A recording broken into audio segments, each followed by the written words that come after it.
Hope for Survival YouTube. Welcome to all you new subscribers, and thanks for tuning in. Thank you for following along the Hurricane Helene updates for Poga, Elk Mills, Tennessee. And it's been a long physical day today, long hours, but I wanted to get an update out to you. So this will probably be the next to last video. We'll be pulling out of here in a couple days, and so I wanted to do this video for you and get it out tonight. If by chance you see a black bear sneaking up behind me, please let me know. I would appreciate it. There's a lot of bears up in this part of the country roaming around, so just whistle or something. So in this update, you're going to see a lot of videos of where we're at. You're going to see some introductions to locals who have played a role in our stay here, and people we've grown to know and care about. And you're going to hear a story of what it was like when the floods first hit.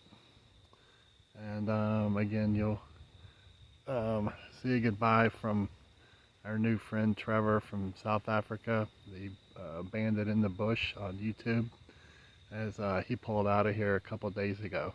So hope you enjoy it, and hope through this series you've kind of learned not just about the disaster, but kind of how the process is supposed to work to make things fluid and come together to get through this, to develop some level of sustainability for the community so they can function on their own. And that's why we're pulling out in a couple days.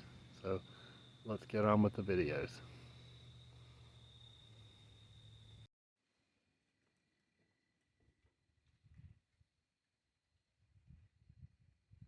I've never stood down from a disaster before 90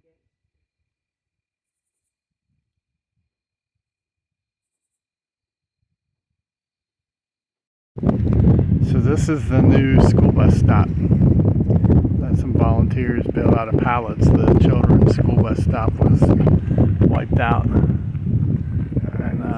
we got it set up with blankets. Flooring from the old church. Yeah, it's nice. Get them out of the weather. Yep. Nice job.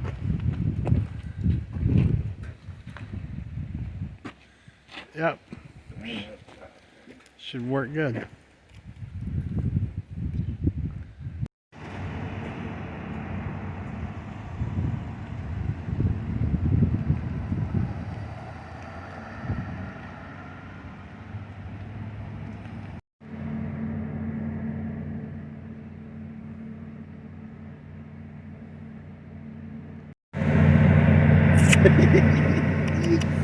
Are you posing for the camera? Don't eat it. Are you posing for the camera? Huh? Huh? You want to be our mascot? She could. You want to be our mascot? We need one. You didn't see a broom anywhere, did you? we got a runaway broom. We got a runaway broom. Someone stole the broom. Yeah. Someone said you're a coyote. She does look like she's supposed to be in full-blood Australian Shepherd, but she got a little bit, but not much. Are you a coyote? Is your name Coyote? Yeah. Oh, is your name Coyote?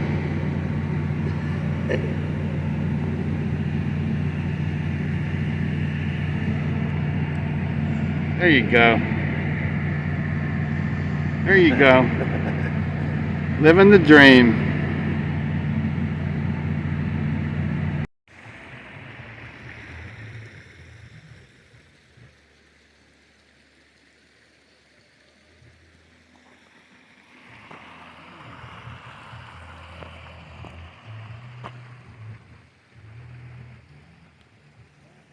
Some of you may remember from the earlier videos, there was a American flag hanging off the side of this pole from the storm, and now you see it's gone. Someone came in the last few days, and for whatever reason they took the flag. So the small American flags on the tree that are tangled, it almost looks like a decoration of some sort with American flags, are still on the tree.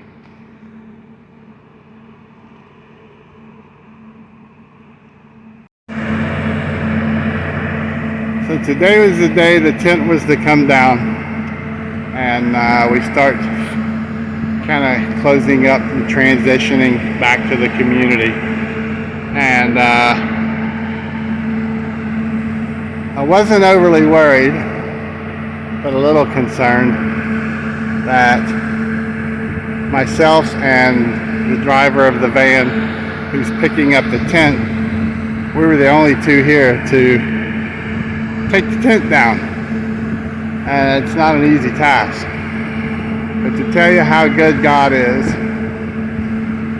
I want you to look around at all the people who just showed up. Many hands to make the task simple. The tent's gone, it's packed in the van. The last of the sides is being folded up. And even though it's not what was here at one time, it's great on this sunny Saturday to see so many people out and about. It's kind of like an open flea market, if you will, but everything's free. But to have so many folks show up who helped, that we had no knowledge that they would be here. We couldn't do it on our own, but God knew we needed help. It's amazing.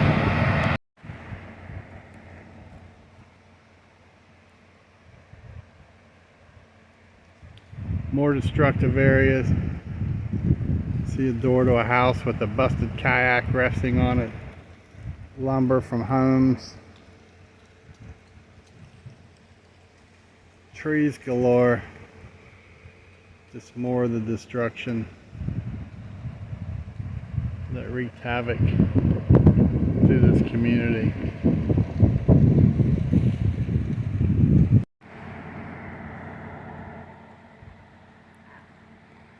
Down over the hill here, there's a local going through all the rubble from the flood, and he's pulling out all the pieces of useful lumber to haul away.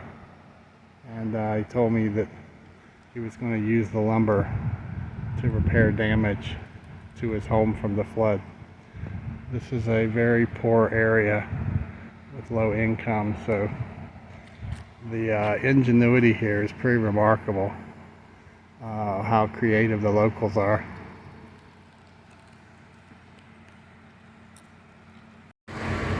I wanted you to see one of my favorite people here in Poga, Elk Mills. Every disaster has victims, but people forget they have names. And in my stay here, I've had the privilege of going out to some of the houses, and I don't know if I adopted her or she adopted me, but you definitely sweetened me up. She loves pecan pie. She loves Twinkies. She lets her husband eat Spam, which that is awesome, right? And we love to can.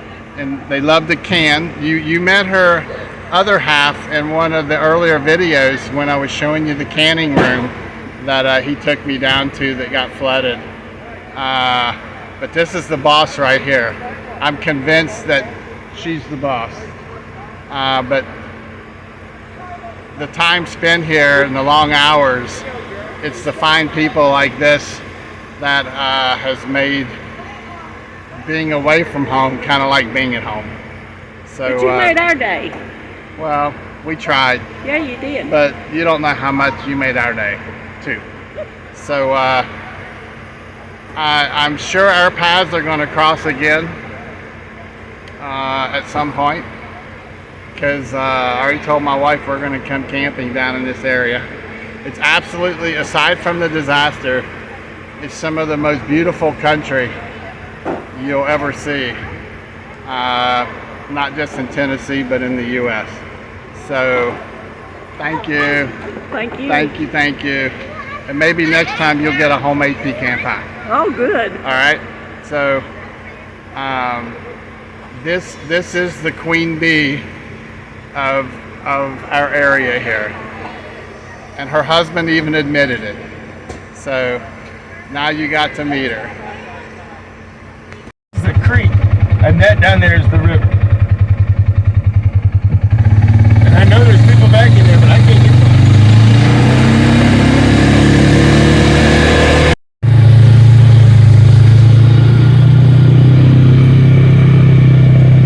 This is all new because this is where the last slide, right? Yep. Constable Bob built it out of the side of the mountain. I got video of him sitting there building it. And then right here is where it got really, really, really bad. So he cut it out and actually made it a road for us. Because we used to have to go down into that little ditch right there.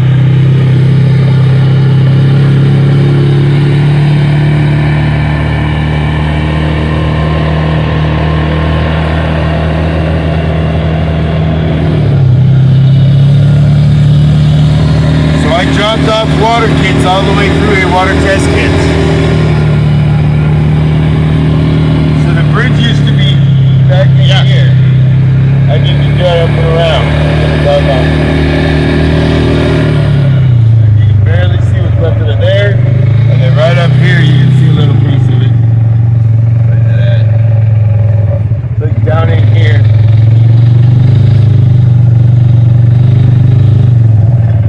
That whole trail got blocked off after the bridge.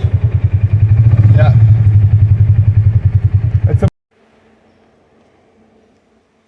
So this is Highway 321, which runs through our area in our zone, and the road has been closed several times. I'll explain more in a minute. But you can see where the earth is eroding more and more with each passing day, and in some locations out through here you can see where the actual road is caving in more and more. In some places it's down to one lane, and in some places it's past the center line. And of course you can see how far away the guardrails were ripped down into, at that time, what was water from the flood.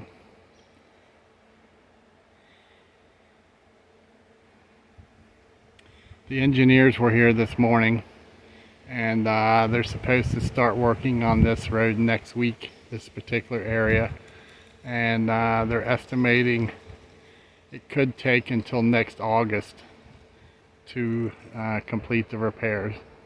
And that's going to put a severe hindrance in the locals in our community where we're working and getting around to town.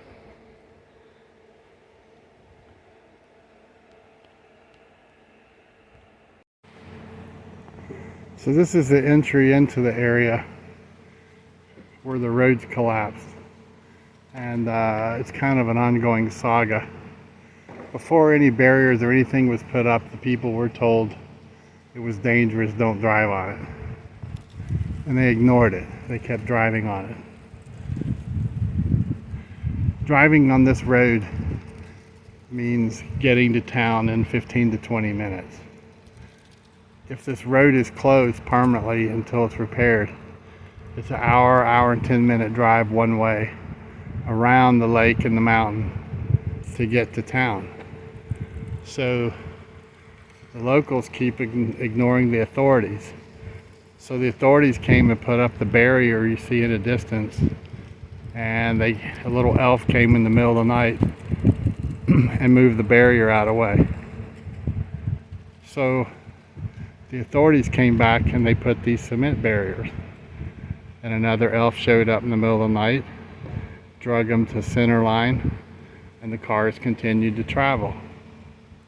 So the authorities came back and they put up this fencing with these gates, and they chained it and locked it. And another elf showed up, cut the chains and cut the lock, and they continued to drive on this throughway. So the authorities said, we'll bring dump trucks of gravel and dump it and block the road. And another elf said, well, the locals will just come with equipment and they'll move all the gravel and continue to go through the passageway. So the folks are still traveling through here, and the law enforcement down at our site actually wrote a ticket to a lady earlier this morning.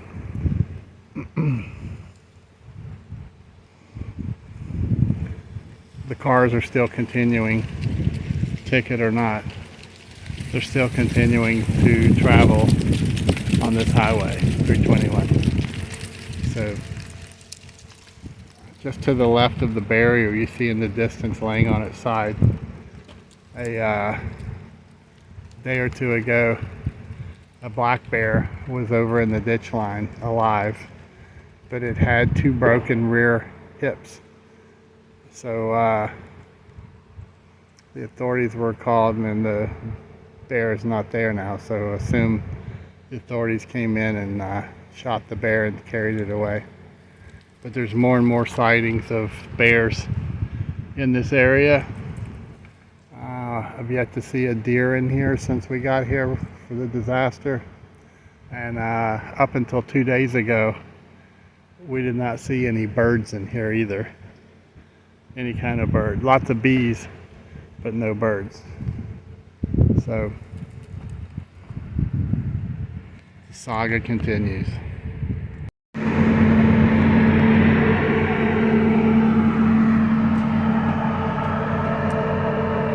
So it's a big change since the last time I videoed the supply store. And this morning when we opened, things were stocked, every shelf to the top. And the media put out that folks could come here and take as much quantity as they wanted. So the folks are showing up, and the supplies are really dwindling off the shelf. We have lots more, but the Pampers are nearly gone, but we have lots more. Hygiene, cleaning supplies, and so forth. You can see there's a lot more food. We had about 15 grills, charcoal grills out this morning, and we're down to 5. So the supplies are, there's plenty here. You can see there's a lot more food than in the last video. Towels,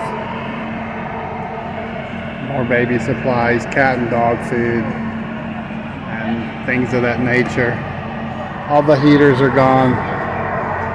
All the large propane's gone. And it's slowly dwindling down to whatever's left. When we pull out next week, will be handed over to the authorities in the community, and they'll decide how and what they're going to do with what's left. But for many of you who donated financially and resources, this is what your money went to.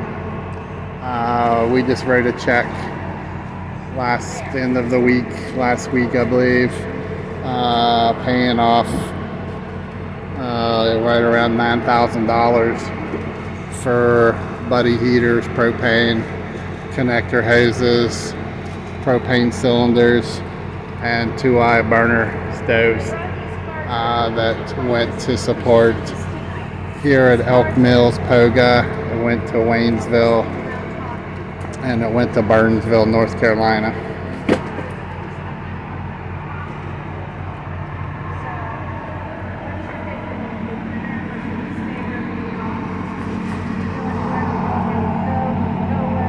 And these are our ladies here who are goofing off and they're not working because they say we're not paying them enough.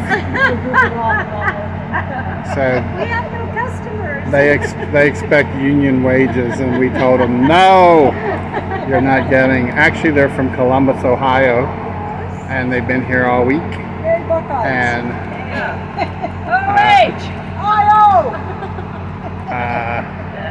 yeah, there's a Buckeye amongst us. So a lot of the from where the store was at last week to this week is because of their hard work. It's pretty remarkable what they've accomplished in the short time that they've been here. So say go Wolverines. Say that again, what? Go Wolverines. Go blue. My son's a Wolverine, so I gotta say go blue. All right. I'll represent the enemy. Thank y'all for being here. You're welcome. It's our privilege. We appreciate it. Yeah.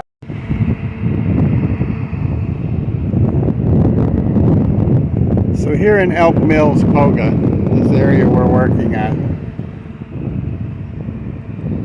part of this whole event where we're located running the command center started when the water left the banks. You can see the river in the distance over there and all the debris where it flooded, and it came across, and I've showed this in previous videos, but this store/restaurant, once the water was down, this became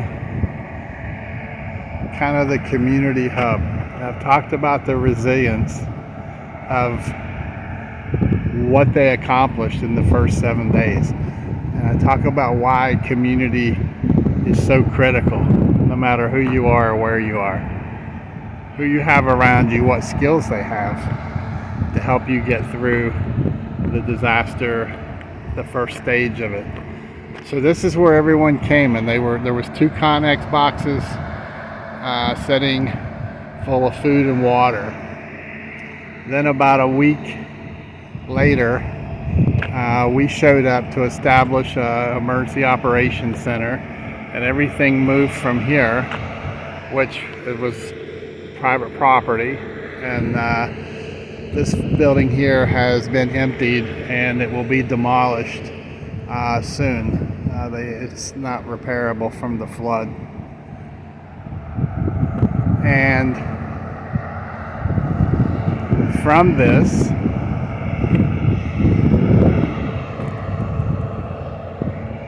we established the Emergency Operations Center, and this is basically to help set up the beginning stages of sustainability for the community.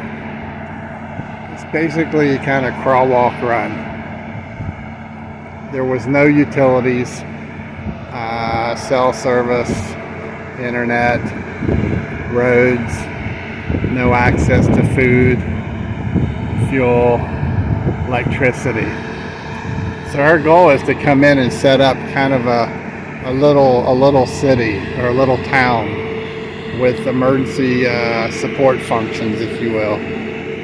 And you can see the difference in how this has grown from the first video to this video. And we got a stand down order from the mayor 2 days ago, and we will be ceasing operations here by Tuesday. So that's 5 or 6 days. and we go away, and then the community authorities will assume control. And folks have asked,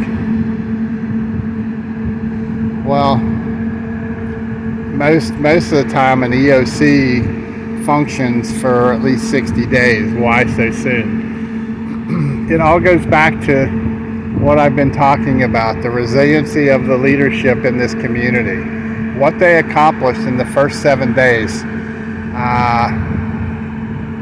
helped cut off the duration of how long we would be here to help. So the stand down order is because the community is now ready to self-sustain. They don't need our support anymore.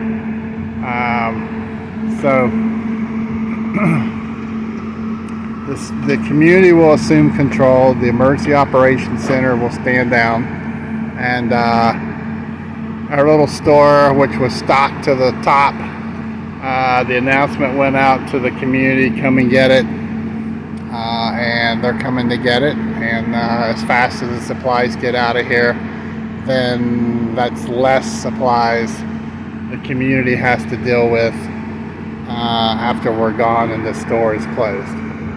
So how it's changed, you may remember from the first video. We have the command post. We stood up the store. It was a tent that we're using that came in from Columbus, Ohio. The 2 trailers with the supply of resources that we stock in the store. The 2 restrooms. One of the trailers has a shower.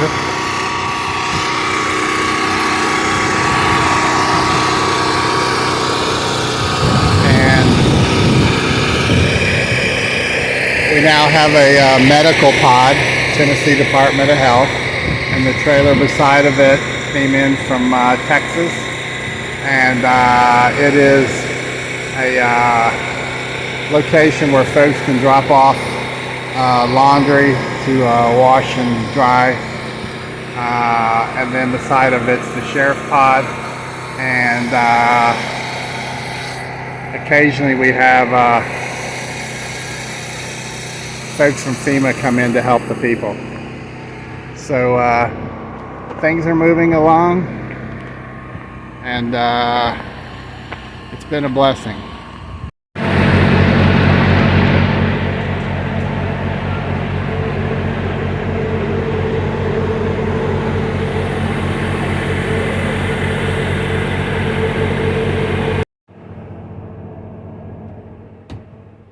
All right, so I have Miss Tia here, and we've been conversing off and on, her and her husband, excuse me, over the last few weeks. And they were some of the first folks when the water was back in its banks to launch the community resiliency that I've talked about in previous updates.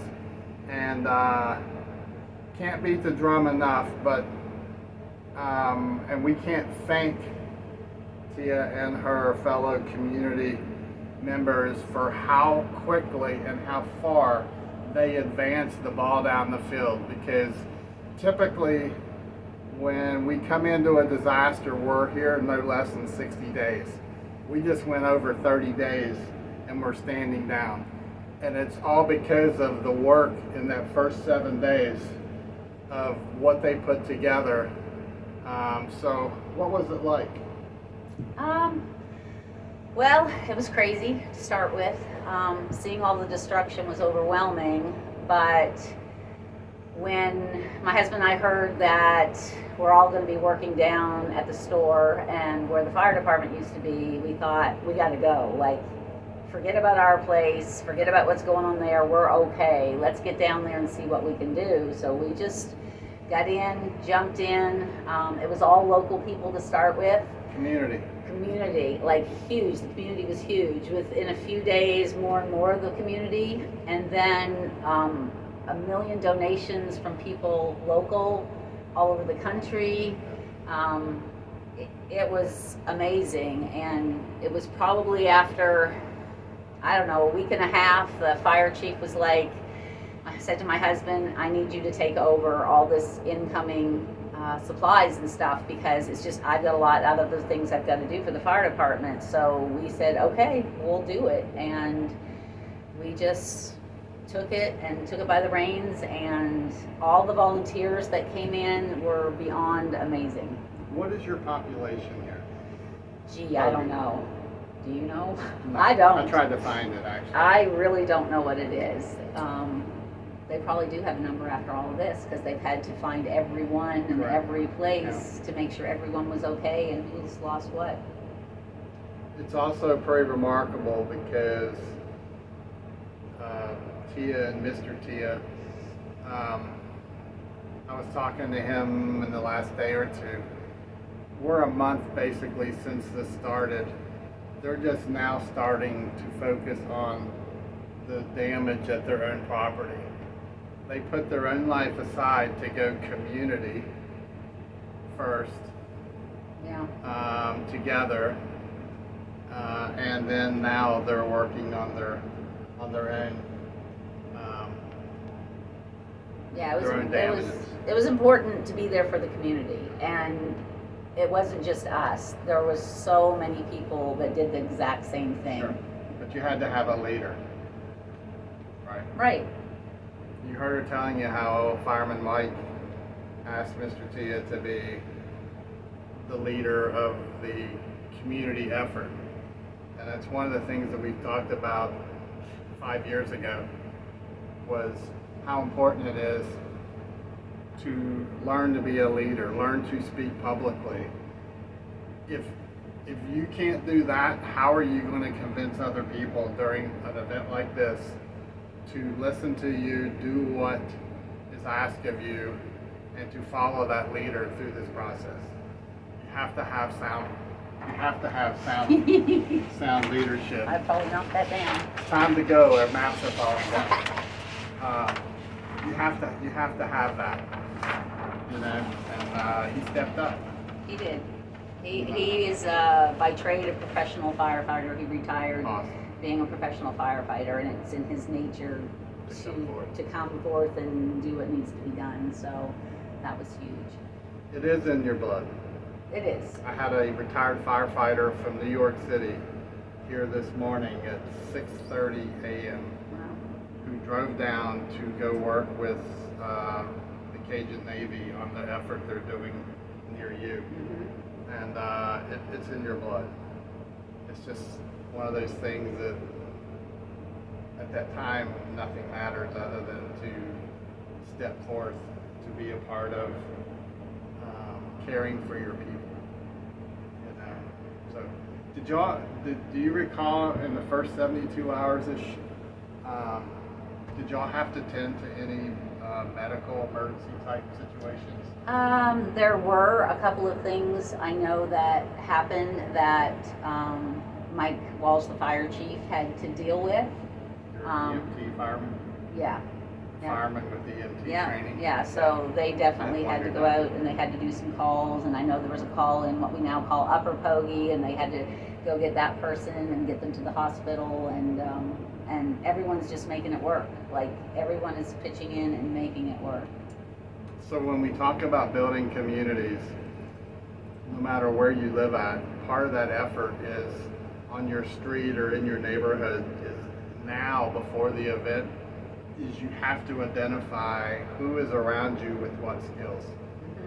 Who around you is that medical EMT doctor for any occasion. It doesn't have to be a disaster, but who are these people with skills that you're going to bucket together to step forward to work as a community to take you through whatever your event is. And this community didn't ask for what happened, but it's absolutely remarkable how they've come through it to this point. And it honestly, even though it's a small community, it's not a large city. No, not at all. But the humanity side of this thing for here is it's 5 stars. Yes. You don't see, I mean, you see people out who fight over, well, I work here and I'm going to be the leader. They're fighting over trivial stuff that doesn't matter, Right. right? You know, you have a leader and you have followers, and together you unite, you conquer. And they did it here. It's remarkable. So I wanted to just share. I had to pay her a lot of money in Tootsie Rolls to get her to come on the camera, but their story needs to be heard and told. It's for folks who work in the emergency management field, disaster recovery, to witness and see this side of humanity in a community is priceless. So anyway, thank you. Thanks, Miss Tia. Thank you. Tia Sophia. And appreciate your time. Thank you very much. So when we got here, I don't know, it's a month ago, maybe longer, these trailers were crammed full and you could not walk through the aisles. It was almost overwhelming, and the volunteers over the last month, especially this last week, they've come through, they've organized everything, and they're able to come in here and pull from what's left. And this is whatever doesn't go by Tuesday will be turned back over to the community. There's all kinds of stuff. The things that are neatly stored in these totes were passed to us by the community when we got here. Very well organized. Paper towels, toilet paper, blankets, pillows, and more. This is one of the two trailers. Again, this is all from donations. It's pretty amazing.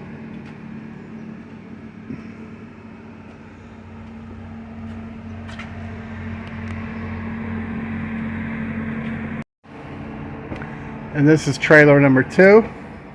This is mostly food supplies, and you can see the signs on the wall where they've organized everything, again, so they can come in and grab stuff. Cat food, dog food, chicken feed. All these totes were packed and they're full. I sure hope the local community, when we're out of here, I sure hope that they put this in safe storage somewhere for a rainy day and pass out maybe at a food line or something, because there's so much food stock in here.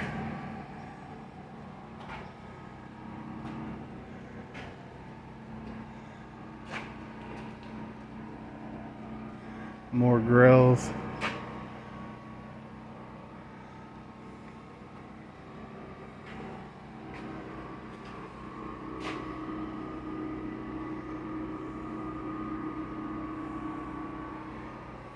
Coolers. Cases of food. Cheese crackers. Soups. And all this charcoal. Goat feed. Sweet mix. So much stuff. All needed, but I don't know where it'll end up at. Okay. Meeting Butch has truly been one of the most amazing experiences I've ever had. To have the opportunity to come here and serve together in a way that is meaningful to all of those who we love. They called our fellow man. It's been a great honor. Thank you, sir. It's been a true honor. One of the hardest working men down here. Not just labor, but personal skills, communicating with total strangers, earning their trust to help them. It's been an absolute blessing, man. Thank you. Thank you, brother. God bless you. You too, man. So there you have it. There were several videos in there. Tried to provide some explanation to things, and it kind of give you a first-hand look at what it's like here in the surrounding area for the people here. As they tried to go on with life, many lost everything. Some lost homes and property, and they're just trying to find some normalcy to be sustainable going forward, and they do it in many different ways. So we will continue, even though we're pulling out. We are still going to do a large Thanksgiving dinner for the community here in a few weeks.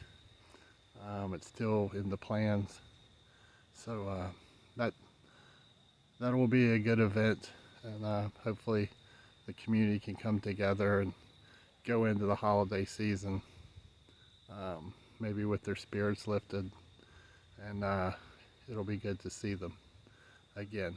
So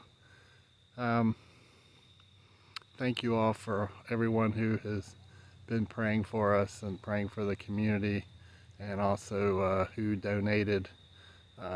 Your donations or finances are still being used here and in other communities where we find needs to put money towards helping people and resources. So it's excuse me, it's very much appreciated that you were willing to write a check for people you don't know. But as I said in one of the videos, disasters have many victims, but all these victims have names. They're people. You know, they're just like us. So thank you. And